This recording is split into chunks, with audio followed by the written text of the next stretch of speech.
వసు వసు అక్క లే లే లేచిన. మొన్న నన్ను ఒక విషయం అడిగినావు కదా. ఏం విషయము? ఫ్రెండ్ వాళ్ళ పెళ్ళుంది, ఆ సాంగ్ కావాలి. అవునక్క. దొరికిందా? ట్రై చేశారా? దొరకలేదక్క, చాలా ట్రై చేశారు. అవునా?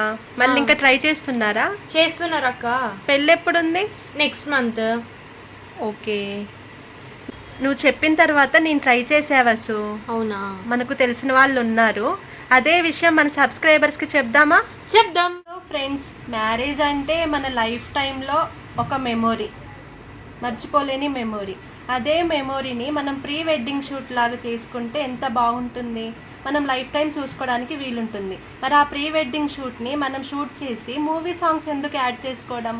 మన నేమ్స్ మీద మీ లైఫ్ జర్నీ కానీ మీ లవ్ జర్నీ మీకు నచ్చినట్టు మీరు కంపోజ్ చేయించుకోవచ్చు. అలా అని ఇది ఏదో హై బడ్జెట్లో ఉంటుందేమో అనుకోకండి. మిడిల్ క్లాస్ వాళ్ళందరినీ దృష్టిలో ఉంచుకొని లో బడ్జెట్ నుంచే ఈ సాంగ్ కంపోజిషన్ అనేది జరుగుతుంది. మీరు ఆ సాంగ్స్ ఒకటే సాంగ్ వినిపించడం అనేది ఏమి ఉండదు. ఒక 10 టైప్స్ మీకు వినిపిస్తారు.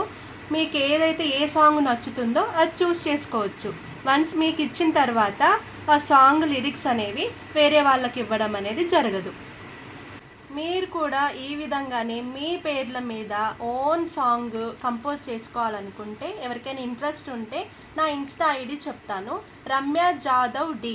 ఈ ఇన్స్టా ఐడికి మీరు మెసేజ్ చేయండి, లేదా ఈ యూట్యూబ్లో అయినా కామెంట్ సెక్షన్లో కామెంట్ చేయండి ఫ్రెండ్స్. బాయ్.